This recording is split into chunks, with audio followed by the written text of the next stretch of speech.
We are the paradoxical ape. Bipedal, naked, large-brained, long the master of fire, tools, and language, but still trying to understand ourselves. Aware that death is inevitable, yet filled with optimism. We grow up slowly. We hand down knowledge. We empathize and deceive. We shape the future from our shared understanding of the past. CARTA brings together experts from diverse disciplines to exchange insights on who we are and how we got here. An exploration made possible by the generosity of humans like you.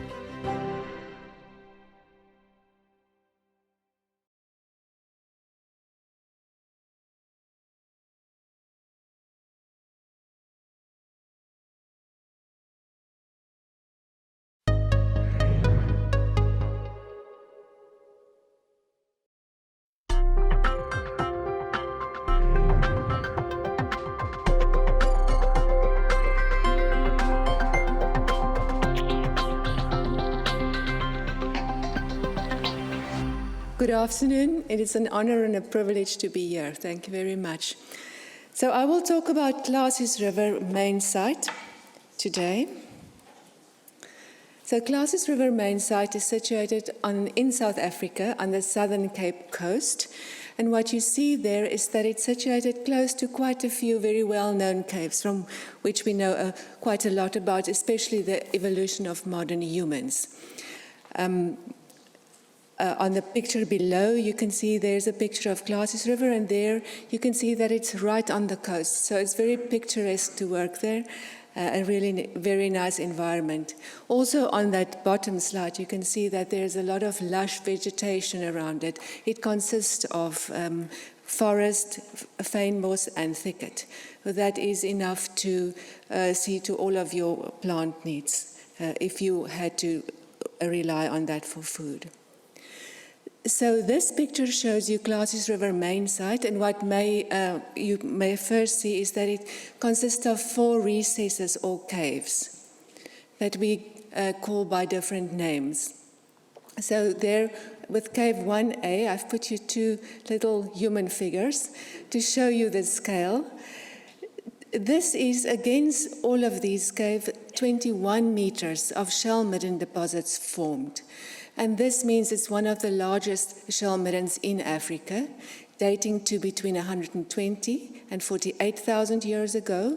Then there was a break in occupation, and then after some erosion of the deposits, later Stone Age or Holocene people came in again and occupied the site from 4,800 to 2,300 years ago. So this vast amount of shell-midden deposits is one of the best features of the site, but it's also one of the most challenging, because if you have only one career, where do you start? So there's a lot of work to do.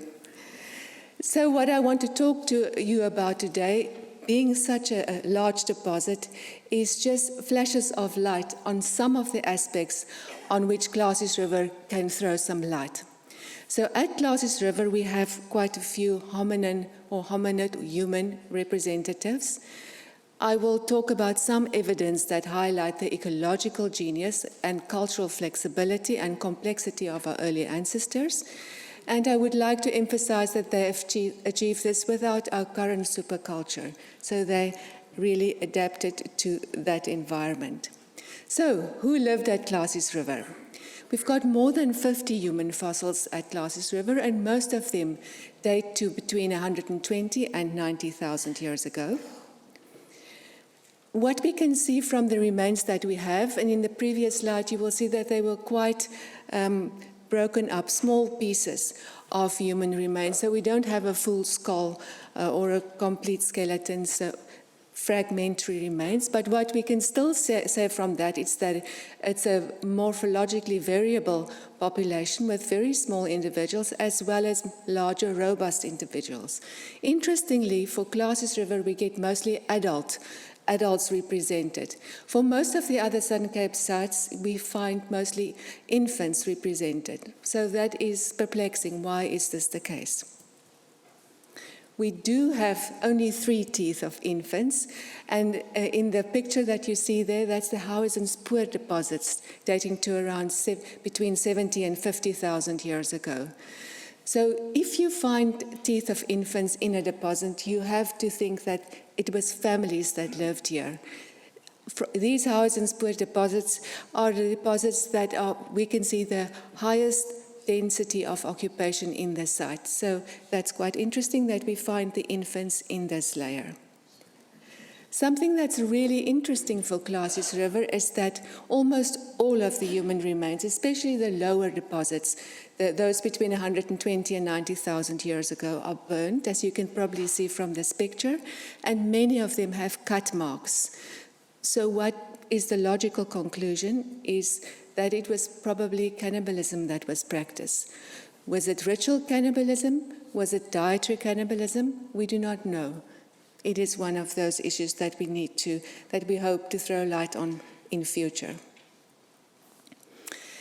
If you look at the remains from Klasies River, and that these are mostly the food remains, you can see that the deposits from the lowermost layers, 120,000 year layers, consist of dense shell middens with all the foods that went into that. So it's foods from the coastal environment, fauna, fireplaces, etc. So from this you can see that in this time range that they followed, from 120,000 years to 48,000 years ago, we know that the climates fluctuated. And in that time period, they targeted different kinds of foods. Klasies River is often facetiously called the earliest seafood restaurant in the world because at the site we do find, as I said, in the lowest layers, these dense shell middens. And this is one of the earliest occurrences of this very dense shell middens. So here you see a few of the food remains that we find very often there. Seal remains, shellfish, and fish. This is combined then with large fauna and small fauna. So I've put this very large, we call this a bovet class size class 5, it's above 900 kilograms, very large bovets. And to be able to hunt such a bovet successfully, you have to cooperate. So we can see throughout the sequence that they were very successful, intelligent, cooperative hunters that not only targeted the bigger animals, but also very small animals. Interestingly, since I've started excavating at the site again around 2015, the layers that we're targeting now are about 110,000 years old. And what we observed in these layers are these reddened quartzite blocks that we haven't seen before. These blocks are associated with leached ashes and food remains. In this picture, you see a postdoc, or she was my postdoc, Sylvia Benson, who did a lot of experiments on quartzite and how it behaves if it comes into contact with fire. And what we did determine then is that probably these quartzite blocks were used to roast food on. And that's a very early occurrence of that kind of behavior. Also at Klasies River, you find many hearths. So what you see here on this side is Cave 1, where we are currently excavating. So this is what we call the witness bulk, and these layers go from about 120,000 to about 90,000. This is the picture higher up in the sequence, where we have the Wurz and Spoor deposits. So you will notice here the lowermost deposits here are full of hearths. It's these ashy lines, as well as these deposits here, full of hearths. So what has been done here in collaboration with Susan Menser and Cynthia Larby is to take samples from these hearths. Cynthia Larby took samples of the ashy parts of the hearths and the darkened soils under that and did scanning electron microscopy on it. And what she did find in these slides or in these remains was the remains of starchy tissue of underground storage organs in the ashes of the 120,000-year-old hearths as well as the 60,000-year-old hearths. Susan Menzer, she did micromorphology, and she also identified these parenchymus tissue in the sediments next to the ashes that Cynthia has identified. So this is pretty important.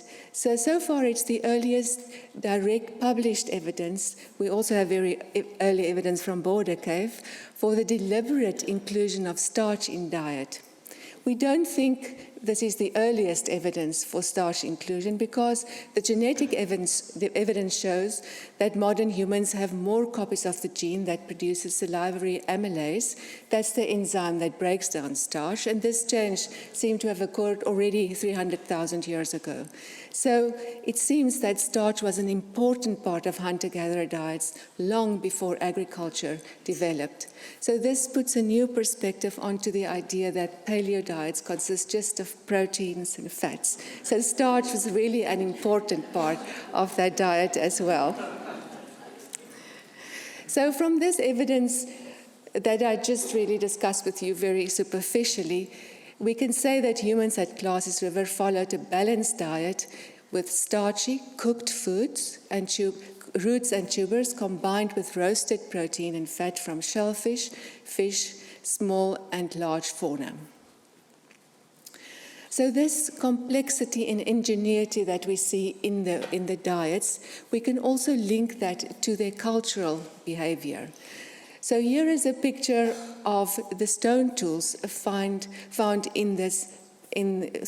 the Klasies River sequence. So I've only put the typical stone tools from between 120 and about 65,000 years ago.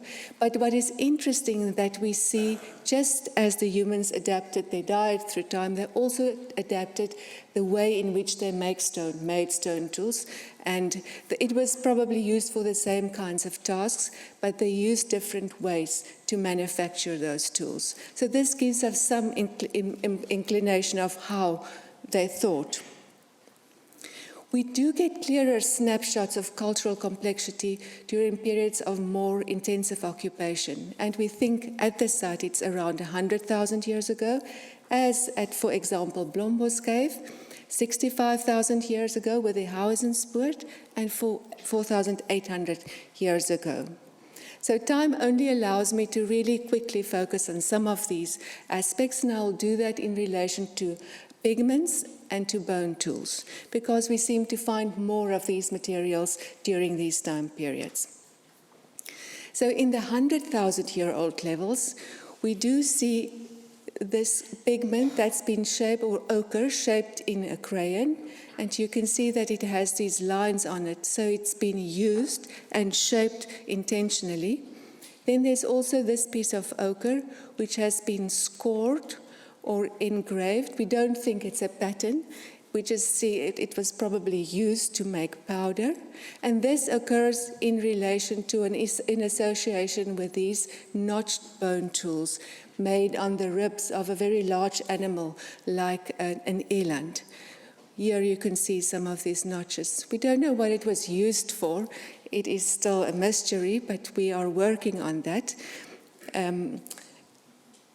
And then in the 65,000-year-old layers, so we're jumping up in the sequence about 12 meters, we do find similar pigments in the Hauenspoort, but I've mentioned earlier that we think it's one of the highest occupation density parts of the sequence. Here we also find more ochre, and here we can see that they preferred the color red ochre. They heated some of the ochre. They also used yellow ochre. And interestingly, they made a white material pigment from different materials that might have contained bone. So that's a quite interesting phenomenon. Also in the Hauenspoort, we get bone tools like this bone point. This looks exactly like the later Stone Age and Holocene and recent Bushman bone points used in bow and arrow technology, and an engraved piece of bone. Then I'm jumping up to the top of the sequence, the later Stone Age layers, the Holocene layers dating to between 4,800 and 2,300 years ago. So these deposits, we are very lucky to have it in the same site as the Middle Stone Age deposits because it gives us a sharper, much more detailed resolution impression of life ways and behavior. What we do find surprising is that we don't find a big jump in complexity. The archaeological materials, they're basically the same types of materials, but what this allowed us is to investigate often neglected part of our archaeological records, sound and archaeo music. And in doing this, we've done a lot of experimentation and ethnographic research to try and bring sound back into the Klasies River Cave 1. So this enigmatic implement was found by Singer and Weimer already in 1967 next to a lower jaw of a human. It's a dual-hold, two-hold instrument or implement dating to around 4,800 years ago. So here you see some of the students doing excavations in that midden, later Stone Age midden. This is on top of the witness bulk. It's more or less these layers.